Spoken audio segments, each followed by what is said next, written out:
Going back to a bank analogy, you have multiple levels of security before you get to the vault. But the bankers are after the robbers are after the vault because that's where the data is stored or the wealth Yep. is there. So as a parallel to this evolution, the storage architecture and the databases that store them fundamentally change. Right? Instead of being local, they're virtual. So can you talk a little bit about what happened in that side? Sure. The most expensive thing you could ever try to do with data was to try to delete it. It just takes so much time to try to figure out what you want to delete, what you don't want to delete.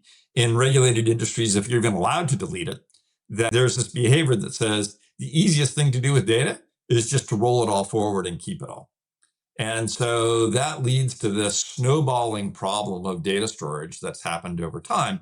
And if you looked at what the fraction of folks' IT budgets that was going into storage in the early parts of the 2010s, it was getting to be really, really significant. Like the idea that I've got to keep all this data and I've got to back it up, roll it off to tape someplace, save it, keep it at Iron Mountain or somewhere else, effectively in perpetuity because I can't figure out what I can get rid of. That was starting to chew up tremendous amounts of people's budgets.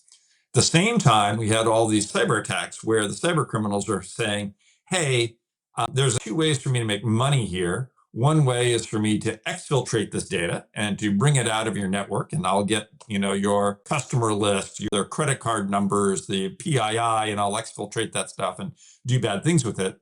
The other thing that I can do is I can change it on your network, right? Either via encrypting it, corrupting it, changing it in some way so that I appear to be a valid supplier to whom you owe money, all sorts of stuff. So now I've got to find ways where not only can I keep my data from exfiltration, which our network devices tend to be an appropriate place to try to do that, but also protect it from things like ransomware. That's been the most popular form of data overwrite. And one way to try to stop ransomware attacks is at the gateway to say, hey, don't let any bad code that might go try to run ransomware into my network.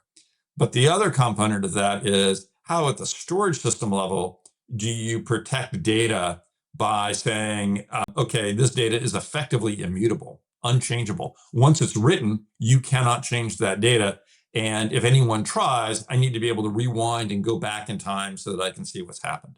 And so a number of technologies were introduced in that era that allowed us to do that sort of continuous snapshot of our data and protect ourselves against ransomware.